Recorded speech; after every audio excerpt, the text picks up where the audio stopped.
ಎಲ್ರಿಗೂ ನಮಸ್ಕಾರ ಸ್ನೇಹಿತರೆ. ಈ ದಿನ ನಾವು ಹಿಂದೂ ಮ್ಯಾರೇಜ್ ಆ್ಯಕ್ಟ್ ಬಗ್ಗೆ ತಿಳ್ಕೊಳ್ಳೋಣ. ಈ ಆ್ಯಕ್ಟ್ ಬಂದಿದ್ದು 1955 ಮುಖ್ಯವಾಗಿ ಇದರಲ್ಲಿ 28 ಸೆಕ್ಷನ್ಗಳಿದ್ದಾವೆ.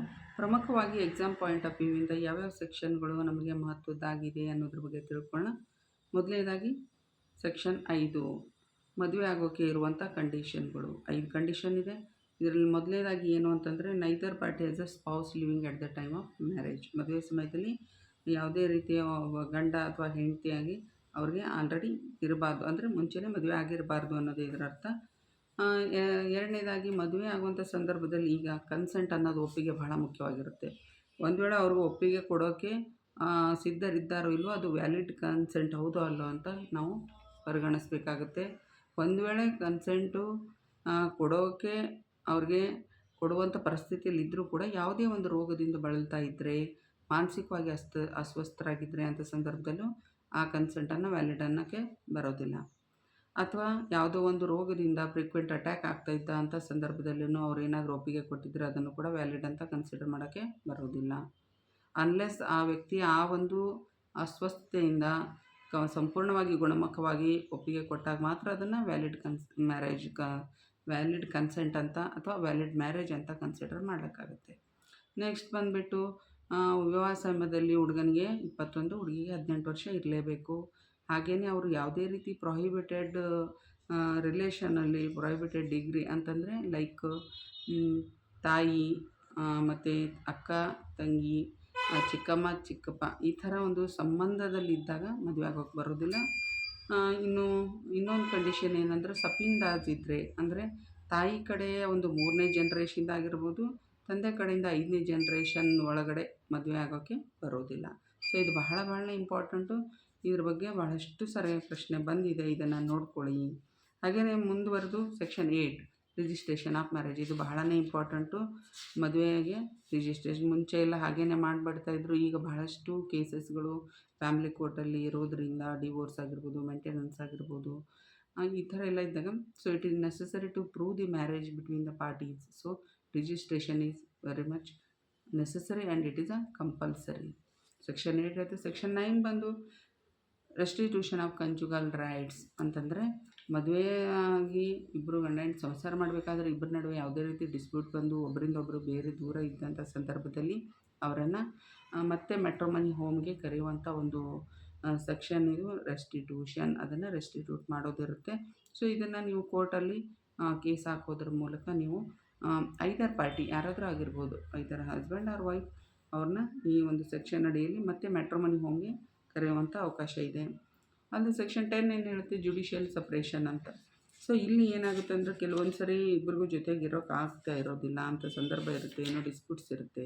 ಸೊ ಅಂಥ ಸಂದರ್ಭದಲ್ಲಿ ಏನು ಮಾಡ್ತಾರೆ, ಕೋರ್ಟಿನ ಮೂಲಕ ಯಾರಾದರೂ ಐದರ್ ಪಾರ್ಟಿ ಏನು ಮಾಡ್ಬೋದು, ಅವರು ಹೋಗಿ ಒಂದು ಅರ್ಜಿಯನ್ನು ಸಲ್ಲಿಸೋದ್ರ ಮೂಲಕ ಏನಾಗುತ್ತೆ, ಇಲ್ಲಿ ಜುಡಿಷಿಯಲ್ ಸಪ್ರೇಷನ್ ಆಗಿದೆ, ಸ್ವಲ್ಪ ದಿನ ನೀವು ಇಬ್ಬರು ದೂರದ ಇರ್ರಿ ಅನ್ನುವಂಥ ಒಂದು ಆರ್ಡ್ರನ್ನು ನಾವು ಪಡ್ಕೋಬೋದು. ಅದು ಕೋರ್ಟ್ಗೆ ನಾವು ಸಮಂಜಸವಾಗಿರಬೇಕು. ಆಮೇಲೆ ಟ್ರುತ್ ಸ್ಟೇಟ್ಮೆಂಟನ್ನು ಹೇಳೋದ್ರ ಮೂಲಕ ಆ ಪಿಟಿಷನನ್ನು ದಾಖಲಿಸಿ ಇದರಲ್ಲಿ ನಾವು ಜುಡಿಷಿಯಲ್ ಸಪ್ರೇಷನನ್ನು ಪಡೆಯಬಹುದಾಗಿದೆ. ನೆಕ್ಸ್ಟ್ ಬಂದು ವೆರಿ ಇಂಪಾರ್ಟೆಂಟ್ ಅಂತಂದರೆ, ಇದ್ರ ಬಗ್ಗೆನೂ ಶಾರ್ಟ್ ನೋಟ್ ಎಲ್ಲ ಬಂದಿದೆ. ಹಾಗೆಯೇ ಮೇನ್ ಕ್ವಶನ್ನು ಕೂಡ 2 ಸೇರಿನೇ ಬರುತ್ತೆ.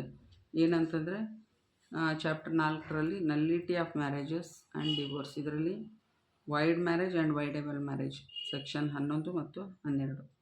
ಸೊ ವೈಡ್ ಮ್ಯಾರೇಜ್ ಅಂತಂದರೆ ಏನು, ಬಹಳ ಇಂಪಾರ್ಟೆಂಟ್ ನೋಡಿ. ಇದು any marriage solemnise after commencement of this act shall be null and void and may on petition presented either party thereto be declared by degree of ನಲ್ಲಿಟಿಯನ್ನು ಅಂತ ಶೂನ್ಯ ವಿವಾಹ ಅಂತ ಇದನ್ನ ಪರಿಗಣಿಸ್ಬೋದು. ಇದರಲ್ಲಿ ನಾನು ಮುಂಚೆನೇ ಹೇಳ್ದಂಗೆ ಸೆಕ್ಷನ್ 5ಯಲ್ಲಿ ಕೆಲವೊಂದು ಕಂಡೀಷನ್ ಹೇಳಿದ್ದೆ.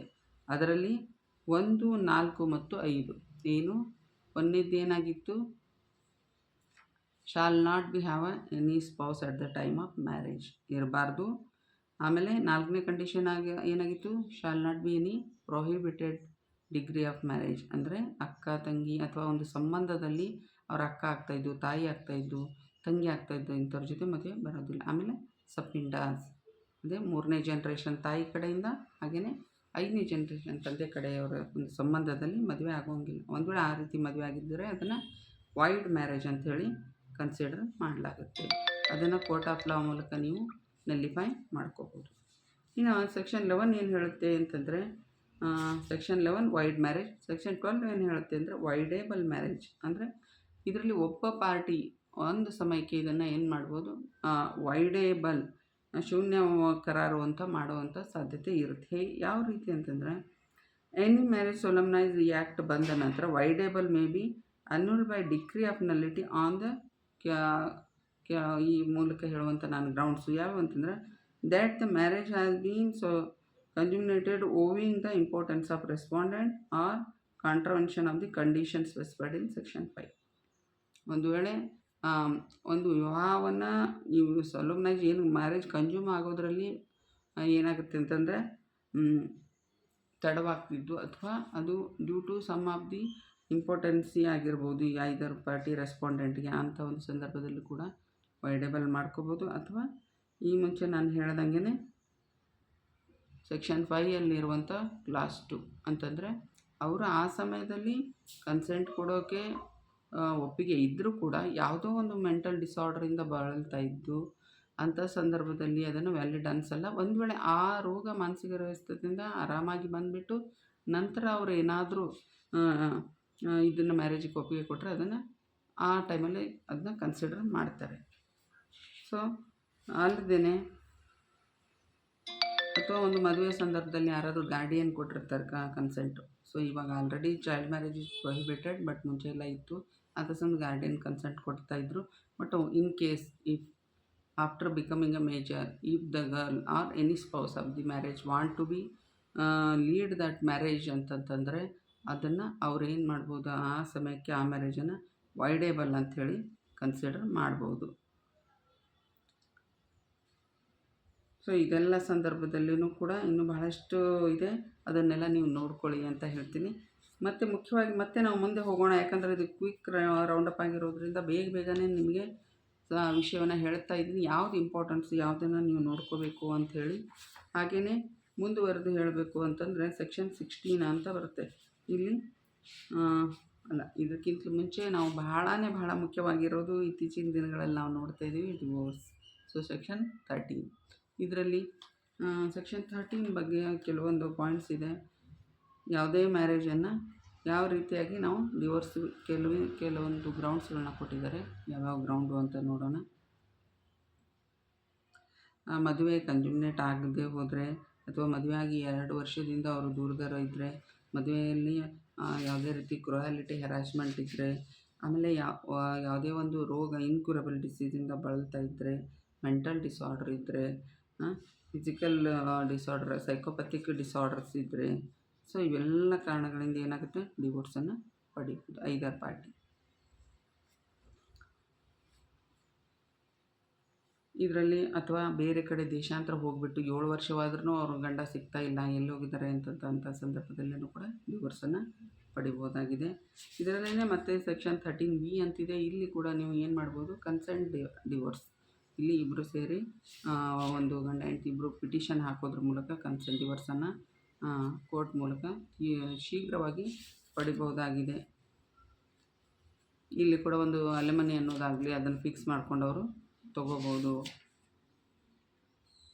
ಸೆಕ್ಷನ್ 13 ಆದಮೇಲೆ ಮುಖ್ಯವಾಗಿ ಬರುವಂಥದ್ದು ಏನು ಅಂತಂತಂದರೆ ಸೆಕ್ಷನ್ 16.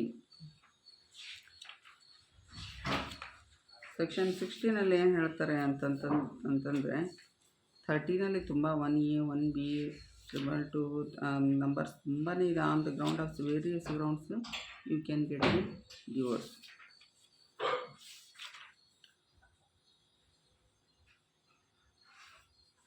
ಹಾಗೆಯೇ ಮುಂದುವರೆದು ಹೇಳಬೇಕು ಅಂತಂದರೆ ಸೆಕ್ಷನ್ 16 14ನಲ್ಲೂ ಬರುತ್ತೆ, ಇದೇನು ಅಷ್ಟೊಂದಿಲ್ಲ. ಬಟ್ ವಿದಿನ್ 1 ಇಯರಲ್ಲಿ ಪಿಟಿಷನ್ ಹಾಕೋಕೆ ಬರೋಲ್ಲ ಡಿವೋರ್ಸ್ಗೆ ಅಂತ. ಇನ್ ಕೇಸ್ ಫೈಲ್ ಮಾಡಿದ್ರು they have to file 1 more petition under 14 sub clause 1 seeking the permission of the court to permit to file in divorce case ಅಂತ. 16ನಲ್ಲಿ legitimacy of the children of wide or voidable marriage. The honourable court has declared that though the children are born from illegitimate relation, they are to be considered as a legitimate children and having equal rights over the property of their parents, father, especially father. Section 16 ಆದಮೇಲೆ 17 punishment for bigamy. As a Hindu law, only solemnization marriage is very much compulsory, and that is to be there is a only no polygamy is permitted in the Hindu law. In case if any spouse has married to another woman who are living to the first wife, that is punishable under section 17. Also the punishable under IPC ಈಗ change ಆಗಿದೆ. So ಅದರಲ್ಲಿ ಕೂಡ 494 earlier ಇತ್ತು. So recently it has changed ನಾವು. Next ಬಂದುಬಿಟ್ಟು section chapter 4 ಬರುತ್ತೆ. ಇದರಲ್ಲಿ ಮುಖ್ಯವಾಗಿ ಇರುವಂಥ ಸೆಕ್ಷನ್ನು ಅಂತಂತಂದರೆ 22, 21 ಅದೆಲ್ಲ ಯಾವ ಥರ ಡಿಸ್ಪೋಸಲ್ ಮಾಡಬೇಕು ಕೇಸಸ್ಸು ಅದ್ರ ಬಗ್ಗೆ ಎಲ್ಲ ಹೇಳ್ಕೊಂಡಿದ್ದಾರೆ. ಅದನ್ನು ನೀವು ನೋಡ್ಕೊಳ್ಳಿ. ಪ್ರೊಸೀಡಿಂಗ್ಸ್ ಯಾವಾಗಲೂ ಇನ್ ಕ್ಯಾಮ್ರಾ ಇರಬೇಕು ಅಂತ ಇದು important section. So proceeding to be in camera and may not be printed or published ಮಾಡಬಾರ್ದು ಅಂತ ಈ ಸೆಕ್ಷನ್ ಹೇಳುತ್ತೆ. So section 23. ಆಮೇಲೆ ಇಂಪಾರ್ಟೆಂಟ್ ಸೆಕ್ಷನ್ ಬಂದ್ಬಿಟ್ಟು ಸೆಕ್ಷನ್ 24. 24ಅಲ್ಲಿ ಏನು ಹೇಳುತ್ತೆ ಅಂತಂತಂದರೆ let us see. Maintenance, pendant right are expenses of proceedings. Whenever the case has been filed by the petitioner, maybe under section 9 or section 13 or else sometimes under domestic violence act or any act where the woman can seek for the pendant light expenses, that is proceedings expenses in the court of law by filing the application, separate application under section 24 of Hindu Marriage Act. So 24 ಆದಮೇಲೆ